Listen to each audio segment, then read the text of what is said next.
आज की बात की शुरुआत करेंगे गंगा के घाट की तस्वीरों से।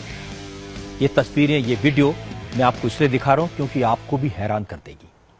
आपको यकीन नहीं होगा कि ये तस्वीरें बिहार की हैं, पटना के गंगा घाट की हैं। आमतौर पर बिहार को लोग पिछड़ा समझते हैं, वहां से कोई अच्छी खबर आना मुश्किल होता है। आपको याद होगा जब बाढ़ आई थी तो पटना शहर में पानी भर गया था, कितनी आलोचना हुई थी, हमने भी बहुत सारे सवाल उठाए थे। लेकिन मुझे लगता है जब कोई अच्छा काम हो तो उसको भी दिखाया जाना चाहिए, उसकी तारीफ भी करनी चाहिए। मैंने भी जब ये तस्वीरें देखी यकीन नहीं हुआ कि पटना में गंगा का घाट इतना खूबसूरत दिख सकता है, इतना साफ हो सकता है। आप जो तस्वीरें अपनी टीवी स्क्रीन पर देख रहे हैं वो पटना में गंगा के घाट की हैं। इन घाटों पर कुछ महीने पहले गंदगी का अंबार था, गाय भैंसें घूमती दिखाई देती थी, कूड़ा कचरा फैला रहता था। लेकिन अब तस्वीर बदल गई है। नमामि गंगे प्रोजेक्ट के तहत गंगा की साफ सफाई के साथ साथ गंगा के घाटों को सुंदर बनाने का काम हो रहा है। अच्छी बात है कि इस रिवर फ्रंट डेवलपमेंट प्रोजेक्ट के जरिए पटना के अधिकतर गंगा घाट एक दूसरे के साथ जुड़ गए हैं। पटना में गंगा नदी के किनारे 20 घाट हैं। हमारे संवाददाता नीतीश चंद्र ने बताया कि इनमें से 16 घाट एक दूसरे से कनेक्ट हो चुके हैं। पटना के कलेक्ट्रेट घाट से लेकर नौजर घाट के ब्यूटिफिकेशन का काम, घाटों की साफ सफाई का काम पूरा हो चुका है।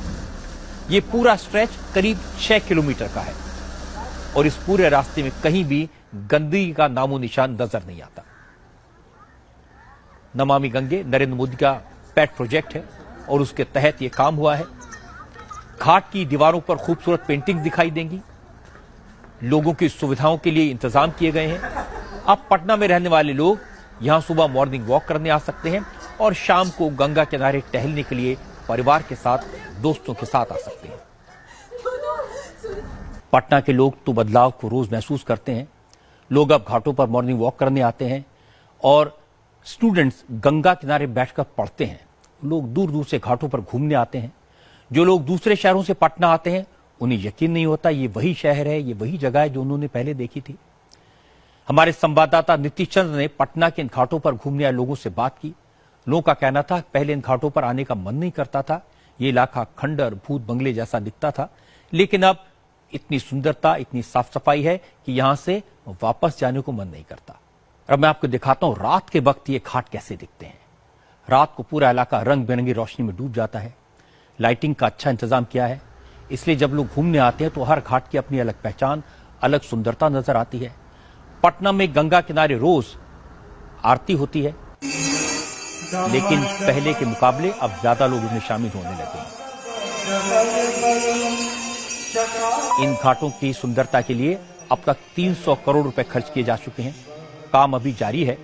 हाई मास्ट और स्ट्रीट लाइट्स के अलावा यहां फूड कियोस्क भी खुल गए हैं। इसे एक टूरिस्ट स्पॉट के तौर पर डेवलप किया जा रहा है। इन घाटों पर जो लोग पहले सिर्फ आरती के वक्त या धार्मिक कर्मकांड के लिए आते थे और वो यहां घूमने टहलने आते हैं। छात्रों का कहना है कि घाटों पर शांति रहती है, शाम के वक्त लाइट होती है, वो अपनी पढ़ाई यहां कर सकते हैं। बिहार में नमामि गंगे प्रोजेक्ट के जरिए घाटों को सुंदर बनाने का काम Bihar urban infrastructure development corporation limited के जरिए हुआ है। कॉर्पोरेशन का कहना है कि इस प्रोजेक्ट में और भी बहुत कुछ है।